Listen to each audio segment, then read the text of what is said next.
but I agree the mid-necro is way more likely and sounds a whole lot better. So the lanes are going to be super important here for both teams, really. And I think when you're up against a Spectre, the most important thing is that you end up having some kind of pressure on him so he doesn't get off to a great start. So big pressure from Mineski's side is, I think, what's going to be on the menu. All right, well, here we go. Lane's going to unravel. It's going to be Mineski playing on that dire side. A very important game for them. They still have to verse LGD as well as Liquid here, and they're already at a losing 4-6 record. They need to start putting up some wins if they want to get into that winner bracket of TI. As for Liquid, seeing a bit more comfortable. 5 wins, 3 losses. They just need to have some strong showings here on their last couple day of games to find themselves starting in the winner bracket, which is the main thing that matters. Whether they get first in the group or third or fourth, it's, you know, it affects your matchup come playoffs time, but you just want to be in that winner bracket. Yeah, but the high seed also is pretty significant because hypothetically you get first seed in the lower bracket and you're going to play against the worst team or the worst scoring team in the opposite side. You know, once in a while that'll end up being like Wings or something. You never know. You know, any advantageous seed is always going to help a bit. A little observer ward placed down here for Mineski trying to spot out the Liquid lanes because they want to get the right matchups. But so far, as of yet, I don't think they've spotted each other. We do see some Treants moving across the map though, and that means they are going to be able to tell on Liquid side a little earlier.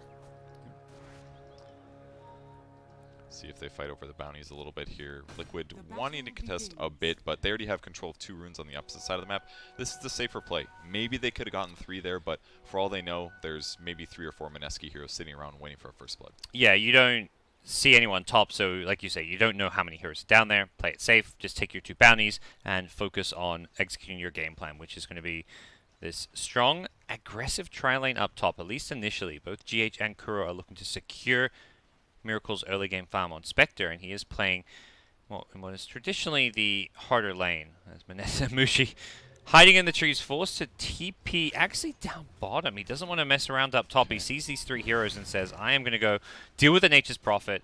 I've got the tree grab. I'm the guy who can actually fight the MP the best. And normally when this happens, you end up seeing the carry walk across the map to get to the other lane faster for the lane swaps, but Mushi just going to be happy to go for the teleport. We'll see if Liquid ends up lane swap. Ice Ice Ice immediately getting stunned up and daggered. He may just go down here. This could be an early first blood. He does turn and throw the stun underneath the tower, doing some good damage on a GH, and Jabs maybe close to getting this kill. He's very fast. He can look to chase down, but the Salve Clarity from GH will keep him in good fighting shape there. Ice Ice Ice getting some help from Jabs with that level 1 Nature's Attendant. Man, I thought that was just going to be awful for Ice Ice Ice, but the fact that he got the stun under the tower was hugely impactful.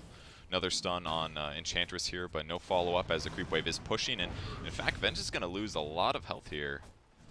And they can't really chase too much further. The curse is going to slow them down a little bit and also prevent them from wanting to cast too many more spells, so there's a lot of trading, but ultimately this looks pretty good for Mineski for me, at least. Enchantress already picked up a quick level 2, so all of these early trades that are happening are just going to benefit them because of the attack speed reduction. They aren't pressuring Spectre though, so it's accomplishing some things but not everything. Yeah, and the pure fact that it's a 2v3 lane where they're just trading harass and going kind of even speaks that the other lane should be going well because bottom is a 2v1, mid pure 1v1, but it's an okay matchup for the Mirana. Although at the same time, I'd say it's still maybe 60-40 Necro favored. He's just such a strong laner. Yeah. He's trying to play around runes if needed. It's going to be an illusion. Not the best one to grab at the start of the game, but still worth grabbing for Matumba Man here. And keep in mind that at any moment, Nature's Prophet could teleport around the map and try to help out with some right clicks. Having the Blightstone is absolutely going to help there. This is, I think, one of the strengths and why Nature's Prophet used to be played quite a lot is that you run these tri-lanes and then suddenly it turns it into like a 4v3 if there's a tri-lane versus tri-lane action, and Nature's Prophet can tip the scales. Would take him away from this bottom lane for a little bit, but you can always use your TP scroll to get back after using your teleportation skill. Well, they're doing a pretty good job of zoning Miracle. He's not very harassed. Bottom lane, they've gone in on Nature's Prophet. Avalanche tossed back. They have a Frostbite fold up, and that's going to be first blood. Mushi brings down mind control. It's amazing how many levels they've gotten already. Crystal Maiden picking up 3 and having Frostbite available to interrupt the TP was really good timing. They've gotten plenty out of their lane. 15 and 5 on Mushi's side and CM 4 and 0. So yeah, they've gotten a lot of these creeps. That was a very, very nice little pickup there. I believe, yeah, using some of these side camps here, getting lots of good denies. Top lane, they've gone back in for a little clash once more. It's the dual stuns coming out from the Radiant side, but that's not going to be enough here as Wraith King on full retreat here will go down to Miracle. Jeb's going to try to get the follow-up kill, Jabs. though. It's going to be low. He's got a Yep. salve, though. You know, with the Skelly following, he's a little worried about getting interrupted. It's stopping the salve, yeah. All right, he's going to be safe to do it now. He actually is just going to go for TP's out while salving. That's a little bit surprising. He TP'd only back to his shrine, so he didn't go all the way back home. And very smart, he TP's to the shrine, because if he TP'd to his tier 1, I believe it would have been like a 5-second TP or something because of all the action there. Something most players just completely forget about when TPing the towers. And he was actually just here to pick up the Ring of Health, so this was just a nice efficiency play for him. And I like that he rushed this pre-getting boots, because this is a bit of a scary lane, and as long as he keeps his health full most of the time, it's going to be his supports dying, not his hero, and ultimately that's more important than the opposite. Yep. As far as the big picture goes, you can see the CS is looking pretty damn decent for Mineski, though. 3 lanes, all 3 of their core heroes getting farmed. Necro, the one hero on Liquid's side, who you could say, yeah, he's having a good time, he's having a good lane, whereas both Spectre and Nature's Prophet, while not getting completely shut down, aren't quite farming as well as Mineski. Maybe they'll catch up in a moment here, but I mean, this is one of the big reasons that you usually Mirana don't lift in, gets the kill mid. Nice rotation from Ninja Boogie. Okay. But this is why you don't always want to do tri-lanes, is because the tri-lane usually helps you overwhelmingly win that one lane, but the other dual lane is going to be tough. And in this case, the dual lane is still doing very well. Yep. Top lane. Stuns being exchanged between GH and Ice Ice Ice as the dual lane continues to hold their own up here. And the really nice thing about to kind of expand upon that is that it's not even just the fact you've got a 2v1 lane. This support CM can rotate between mid and bottom. He's helping 2 lanes at once. Enchantress barely staying alive, will get the bounty room before potentially going down here. Jab still might be okay here. Actually going to turn and fight here. The last word from the silencer. Is it going to be enough? Doesn't look like the damage is there, and he gets both bounty runes as well. Ninja Boogie getting the ones down bottom, and GH ends up going down to the shockwave spam coming out from Jabs. Great use of the enchant, and also some very fortunate neutral creep findings with the Satyr. Mineski has actually been kind of owning with this dual lane, the Wraith King Enchantress, and we even saw the skeletons being used effectively. I mean, Liquid was getting really good benefit from Arcane Curse. I think he had that, Ice Ice Ice had that Arcane Curse on him for like 15 seconds or something. Gone in again on top. Miracle in all sorts of trouble. He's getting stunned and initiate on once more with the skeletons, and Jabs will finish him off with some right-click ploinks. Ninja Boogie actually TP's up top, expecting a bigger clash. He was lurking around mid, looking for another initiation onto Matu's Necrophos, doesn't find it. It's fine he came, though, because Jabs is able to use Enchant to grab the catapult from the enemy side, so this is actually a huge push coming now. Great especially time. Once these skeletons end up aggroing. Yep. This was meant to be the tri-lane Spectre, where you secure his farm, you tri-lane him, and give him a good time, but that just has not been the case. It's going to bring the supports once again back up to this top lane to try and defend, but these Liquid double does sieges now, are still in the tower. And they have way more levels. 3 level 4 heroes versus 3 level 3, so that extra skill point can make the difference in these low engagements. Yep. But Creep Wave pushes past, which means it's going to be catapults tanking towers, and maybe a little Ice Ice Ice tanking towers too. Yeah, they glyphed there, but it was when the towers were actually hitting the heroes. They could have perhaps kept these siege creeps alive if they timed that glyph better, which was a bit of a mistake, but either way, that's a lot of tower damage in a lane that's supposed to be an off lane. Maybe another kill in the safe lane, yeah. Prophet gets cleaned up with a Mirana rotation here. Nicely done. Mushi having a very good time with this favorable matchup and finding some kills. The CM of Ninja Boogie's just been moving around the map. At that time, you know, it's Moon. He's going down there to help out as well. And even if Ninja Boogie isn't necessarily in the right place at the right time, at any moment he's giving everyone mana, which is going to go so far. Everybody needs it. Mirana's going to cast Starstorms when possible. Tiny's got Avid Toss combos that are always going to out-trade with the Nature's Prophet.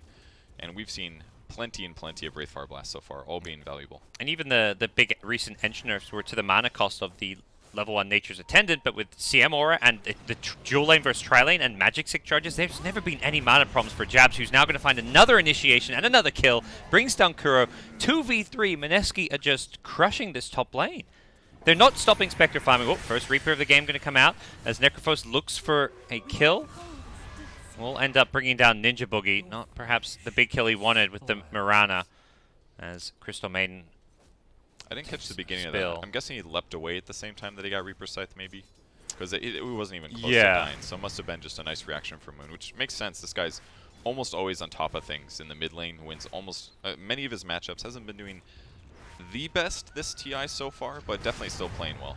Matu pressuring him along this mid lane. Bottle Charge is going to be forced out by Moon to keep him alive behind his tower. This is laning against Necro. It's not fun. He's got all this sustain, all this constant spam. He starts to right-click hard now that he has phase boots, and Even though you're a Mirana with some magic damage, that is not enough to ever really pose a threat on your own to kill him.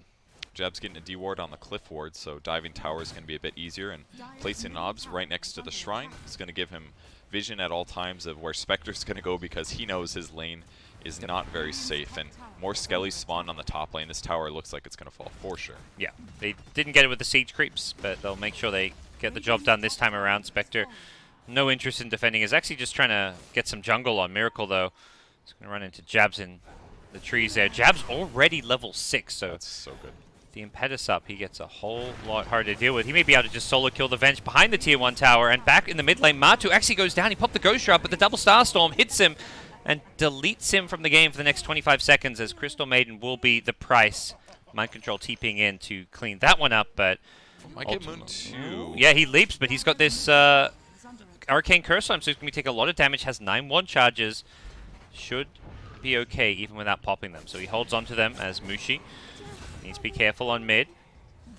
It looks like Spectre, wow, surviving on a sliver of HP at top. Can Ice will finish him off as the action also continues to unfold back in the mid lane. It's going to be Mind Control, who's very low underneath the tower. He was looking for some additional fodder, but couldn't quite bring down anyone else on the Mineski side. So Miracle got a kill on Jabs with the help of GH before going down there. Not really worth it for the Spectre. Yeah, I mean, any gold that he can get in levels are huge, because he does pick up 6 from this, so at least he can get in the game easier, no matter where he is. And finally, their global strats online, essentially. Yeah. Oh, arrow not going to land on Matu in the mid lane. The Starstorm is there, though. Reaper coming out. Will it get the kill? Not quite. The stun's coming too late, but Necro will not get the kill. It's Miracle instead, getting a double. Fantastic recovery for the Spectre, who just respawned. You talked about the global. That's what we're seeing here. These heroes can just be anywhere on the map so quickly. The Nature's Prophet TP, the Spectre haunt when it's up. Wraith King does not have ultimate here. He's being blocked by the Treants after the Sprout. Great cleanup coming from Liquid in the mid lane. They get the tier 1 tower on top of it. Losing GH in the backlines there. Enchantress able to finish him off. I believe that must have been an earn charge ticking him down. Not the end of the world for the support, though. Almost finished him off with just right click. Something else I forgot is that Enchant actually has a basic Dispel on it now. Completely slipped my mind, but he used it against the Necro to remove Ghost Shroud and make the kill a lot easier. So the Enchantress pick is just really paying off this game, and looks fantastic. One of the, few rare Dispels in the game, with the removal of several, or at least some of the easier to buy ones like the old Diffusal Blade. So very value against Necrophos. So Mushi's still getting a lot of value out of his safe lane. He's picked up a Blink Dagger already, 2-0-1 on his game. Being very effective here, and it kind of looks like Liquid doesn't feel comfortable about surviving through a possible dive, which I do not blame them too much. Yeah, I don't think they want to be too aggressive in defending their towers or playing on the map when there's a Tiny with a Blink Dagger this early on. Enchantress already has a VIP booster and is most of the way to a Spirit Vessel, which is another very effective way of playing against the Necrophos. Yeah, that's a great point. He wants to Ghost Shroud heal up if he's got Spirit Vessel on him. Those heals just aren't going to be anywhere near as effective. Even in team fights, if he's getting Reaper kills, he's just not going to benefit from those Death Pulse regen. And the fun part is, like, they don't even have to worry about too many heroes right now. Necro's a little scary. Oh, Avatos coming on Mind Control. Almost brings him down. No Quelling Blade. And he already used Tree Grab, so not going to be able to snag him there. Looked like he missed his Avatos a little, perhaps. But no kill. Kuro in trouble now, though. Yep. Kuro has a sentry, but the Observer Ward's on the high ground, and he didn't get a chance to go and check it. But the TP coming in, Mind Control wants to turn and fight this one. There's going to be a Crystal Main ultimate from Ninja Boogie. They need to bring him down as quickly as possible. Spectre, not the one who gets the last hit, but did help bring him down. Jab's just going to TP on out. Swap going to cancel it. Invis is there from the Mirana Moonlight Shadow, but the dust is going to stop this one from being too effective, and the chase is on. Jabs 2 points in Untouchable. Gets some help from Ice. The Wraithfire Blast into an arrow. Long stun coming out onto Miracle. Ice, he doesn't have his ultimate for 10 more seconds. He's going to be careful. He gets dusted as well. He's on full retreat here. Should be okay. They just don't quite have the damage to bring him down, and Mushi, he does not lack the damage. Turns around, gets in there with a combo, deletes Kuro from the game, and the chase is once again on from Mineski. These guys just don't know the word stop, retreat. They are just chasing for more kills.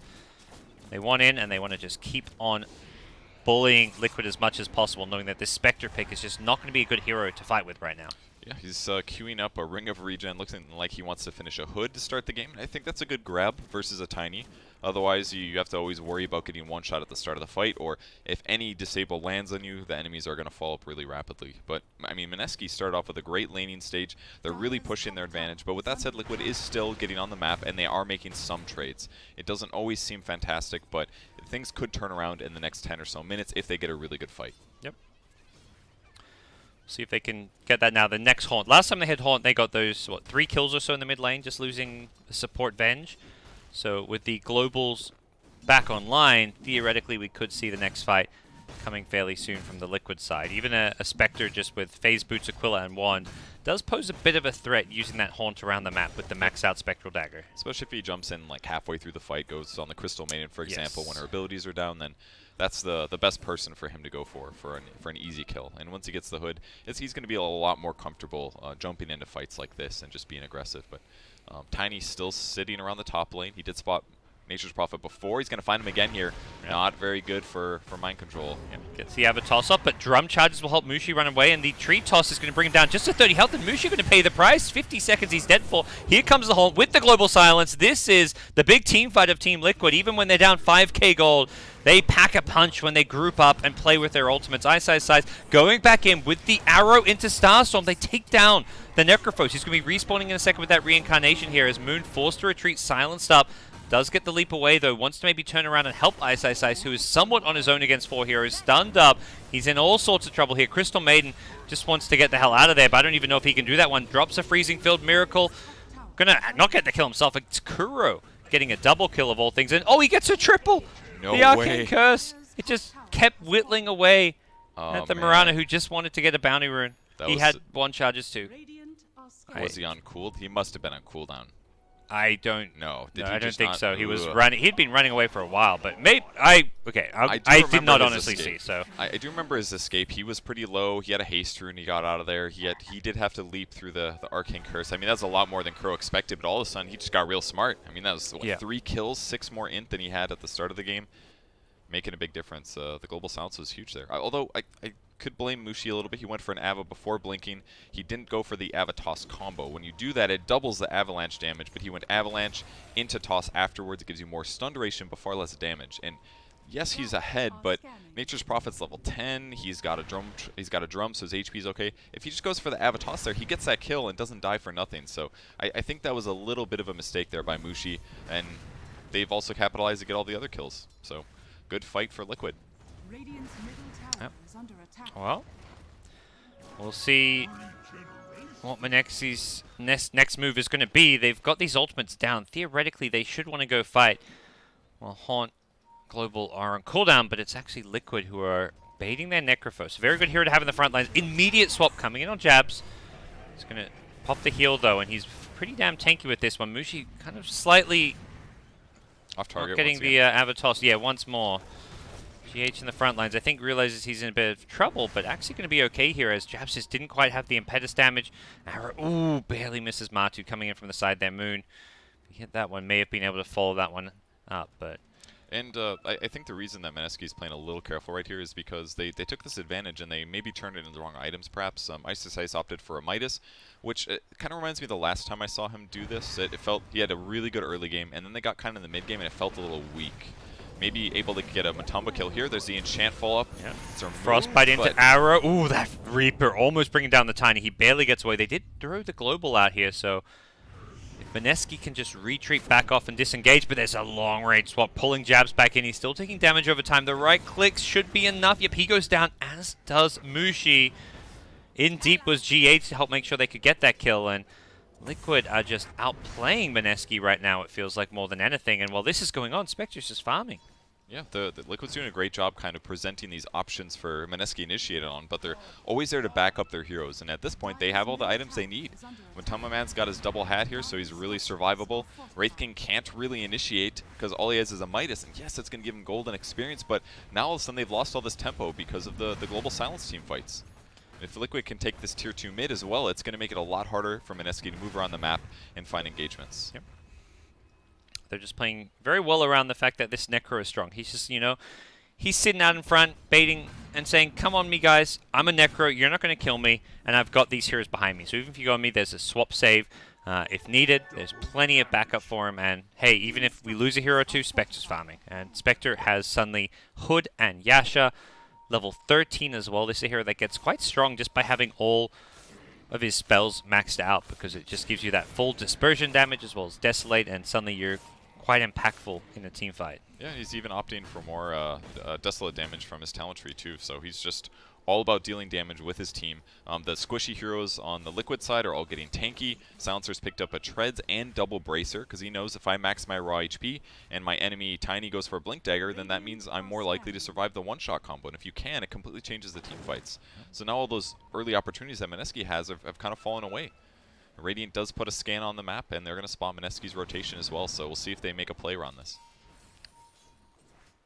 Well, Mineski get anything done moving through the top side of the map, smoked up. It doesn't look like they're going to find anyone because of Liquid's just general read of the game here, and now They got wards down at least, that'll help. But although one of them should be dewarded here, in fact it's already spotted. It's going to reveal the fact the creep wave would have seen it, so it reveals exactly where they were. So they got to get there in the next 30 seconds. We'll see if they make it over. But yeah, they'll move as a team. A little scared that the enemy team might be lined up, but at least it should be obvious. Ice isn't there. He's in the mid lane, and he does have a good item coming. He's almost about at Relic Gold, and this is a super solid timing, I would say, for a Wraith King to have this. Didn't opt for the Blade Mail he initially had queued up, but that seems okay for this game. Yep. I think he may even go back for it after like a Radiance Blink Dagger. It's just always such a good item to have on a Wraith King who's frontlining, but I think it's the right way to go if he goes Midas. Like, if he goes Midas into a Blink or something, it feels like if that was the case, he should have just gotten Blink first, because it would have helped them win some of those mid-game team fights where things got bad. Bounty Rune's coming up here, so we'll see if Ice can test this one a little. Yeah, he is. Could want to fight this one. They're going to throw out the global silence here. Matu in the front lines, being bailed out a bit by that one. And I think Ice actually kind of Ninja Boogie though. him, but ultimately that was really good for Mineski. One extra death for a global silence, absolutely worth it. And they did use Moonlight Shadow as well. I guess you could argue is a bit of a loss, but considering the way that Ice did that, he goes to stun the hero at the same time that Bounty Runes are up. A lot of teams are doing these 3-man rotations to prep for these team fights, and Mineski actually didn't even have to fully commit there, and they still got a lot of Bounty Runes. Yeah, they got 3 out of the 4, and may find themselves able to make a move once they get this Radiance while global is still down. Ice. Getting nice and close to it. Does need to find a target to use his Midas on. I know, that's hurting me. I gotta look away. I mean, I guess he's like, these neutrals are actually dead, and even if you go further down, they're also dead. He needs just a lane creep, but there's 3 Liquid heroes here, so. Yeah, somebody must have killed him, so. He doesn't want to risk his life for a Midas. Nothing to turn into gold. He should, though. Yeah, now those neutrals have respawned. Come on, Ice. So, other core we haven't taken a look at is Moon. He's got a Maelstrom with a Treads, and going pretty typical in terms of talents and stuff like that. BKB afterwards is going to allow him to just kind of hit the backline and do a lot of damage, but usually there's this definitely a little bit of a slow period in the mid game until Mirana gets from like item 1 to item 3, where she's good but not the craziest carry. But we'll definitely see some impact in the late game. Nature's Prophet just using the ultimate to push out some lanes here, as Mushi will take the mid tier 1. Back down at bottom, Matu doing damage to the tier 1 of Mineski, and likely will turn this into a tower for tower trade. Mineski pretty happy with this. The mid tier 1 tower a bit more important, especially for playing around Roshan, and they don't seem to care too much about this bottom side of the map. Yeah, at least not until they get their stuff online. So Radiance shortly up. Global Silence is on cooldown as well. I guess the best benefit, it feels like, of forcing that out is it did force Liquid to be kind of slow with the way they pushed that. They didn't go for a let's dive and engage them. It was more of a we'll just kind of passively hit the tower, and Mineski did the right things to make that slightly delayed while still getting a lot of items on their side. So that'll provided them some cover to now finish the Radiance, and never mind, here comes the swap in. This should be Wraith King's first death. Yep, okay. We'll get him, but I don't know about the second kill here. We'll see if they've got the tools to do this. He does use the Quelling Blade, but he's still trapped in the Sprout here. Matu has a Reaper. Is the damage going to be enough? It looks like it. Miracle comes in with a Horn as well to make sure they can take this fight. He's looking for more. Ninja Boogie does end up getting dusted up here, and Miracle Manta out of the Frostbite. Easy kill into the Crystal Maiden as they set themselves up to take a tier 2 tower. That was really well executed. Reaper Scythe at the perfect time. He does get the Radiance recipe buyout at least, but That's definitely one of the most dangerous things about Venge is you get so out of position with swap that if you don't see it coming, it's going to be a bad time. So tier 2 and maybe they go high ground as well? I mean, no, they're going to go back and defend because Tiny's taken the tier 2. So good for Mineski at least. They did a great job with their 2 cores. They're already in position. If somebody got ganked, the other 2 were going to be able to push really rapidly, and the 2 that didn't get ganked are the ones that can push the best. I think definitely I like the strategy behind it, but you don't want to lose your Wraith King at the same time. And that's where I think Liquid, considering they're the ones with the Spectre, they're the ones that are scaling well, are going to be like, well, we just killed their Wraith King while Spectre got involved in 2 kills, and we took a tower. Like, anything that drags the game out and keeps it even is going to favor the team with Spectre right now. Yeah, that's true. So looks like Mineski is going to maybe try to contest Roche, but it is so gone. Yeah, Medallion plus Wave of Terror. And you maxed out his passive too, so bonus damage to everybody up to 30%. Yeah. Those right clicks starting to add up as Spectre, no Radiance queued up anytime soon, has a Manta into Diffusal. More common build we've been seeing, at least the Manta part of this. The Radiance just being prioritized later and later in the game, and it seems to become an item that you can always go back for. There's no rush to get it like there was maybe in the past. But I do really like his itemization in this game. I mean, you saw it when he went on the Crystal Maiden. CM turns, drops Frostbite, he instantly mantas to remove it, and then there's not really much holding him back from getting those kills. And the purpose of the Diffusal is he's already got Manta. It's not that uncommon of a spec item, definitely not prioritized, but against a Wraith King, until he hits 20, he can be mana burned, and they can kill him without his ulti going off, which is a huge advantage. So a little scary for Ice Ice Ice in the next 10 minutes or so, depending on what this Diffusal timing is. Yep. Still got about 2,000 gold to go to finish it, though.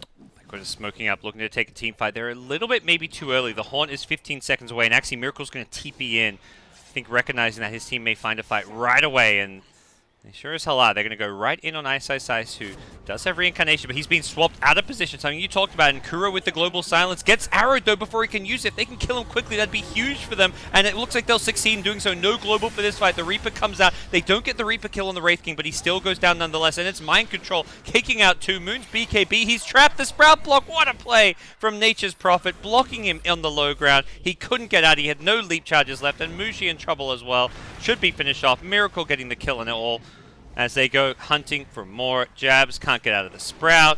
1 or 2 more right clicks. Miracle. Huge place. Gets the full team wipe. And that was the first item pickup from Nature's Prophet as well, rushing a Silver Edge after his Drum of Endurance, and it pays off there. They break off the Untouchable for Enchantress, and they're able to get the kill. And it just seems like they have the right heroes. The Necro has actually been working quite well against the Wraith King. They swap him way out of position, and at that point he's committed. And because he doesn't have a Blink Dagger yet, he can't blink to escape. And then they just do a little bit more damage, and the Reaper's Scythe makes his second life feel so worthless. And that's the really nice thing, is that they can kill him so easily on his first life. Wraith King, he's got 2.2k health, but this Midas Radiance, you're just not that survivable. The Blade Mail doesn't make you that much tankier, but it does kind of deter them from maybe going on you. He's only got that queued up now. The Blink Dagger also, often allows you reincarnate, you can then blink away if you get caught out. So just going for this more offensive build has not paid off at all for Ice Ice Ice. Yes, at this point it definitely feels a lot like a mistake. They've lost so much opportunity to provide tempo here. They might catch Matumba Man top at least. Got Spirit Vessel charges to reduce the heal, but hey, there's still a global silence. Moon goes in with the BKB though. Tries to leap in and finish off Matu, who does have the Ghost Shroud Death Pulse heals. They're going to immediately kill the Crystal Main. They do end up finishing off the Necrophos, but Spectre's in here just cleaning up, takes down the Wraith King with the help of the Diffusal Blade. Didn't have reincarnation anyways. Mind Control dusted up, does allow Moon to get the kill on him, but Moon, out of leap charges, once again in some trouble. Ninja Boogie getting like 2-shotted by Miracle, who's got a double damage on Spectre. Wants some more, wants Mushi, but can't quite get it, because Mushi has actually salvaged this fight with the help of jabs. These 2 heroes holding their own, but Miracle, he's a little bit stronger. He's got the Aegis, the Spirit Vessel's going to tick him down low. Mushi just doesn't want to deal with him. Toss him, do something. Get rid of that damn Spectre. He will respawn with the Aegis. Mushi, does he go for another kill? He's going to Avalanche and just blink away, it looks like. Dagger's going to chase him down, though. Miracle, I think, is going to dive this one. You can't disjoint that with the Blink Dagger, and Miracle's going in for the Fountain. He's got the Diffusal Blade. Where's the buyback? Somebody help Mushi out. He's too late. He's already dead. Moon even bought back for it. Miracle knew, and Mushi did not, apparently. You got to get out. He shouldn't have stuck around. He needed to blink away sooner. Or he needed to stick closer to the creep wave. That way he could at least try to toss Miracle back. I mean, Miracle's going to still outsmart him a bit with that, most likely. Pop Manta at the right time to perhaps toss the wrong illusion or something, but Yeah, Mineski just on the back foot in that team fight.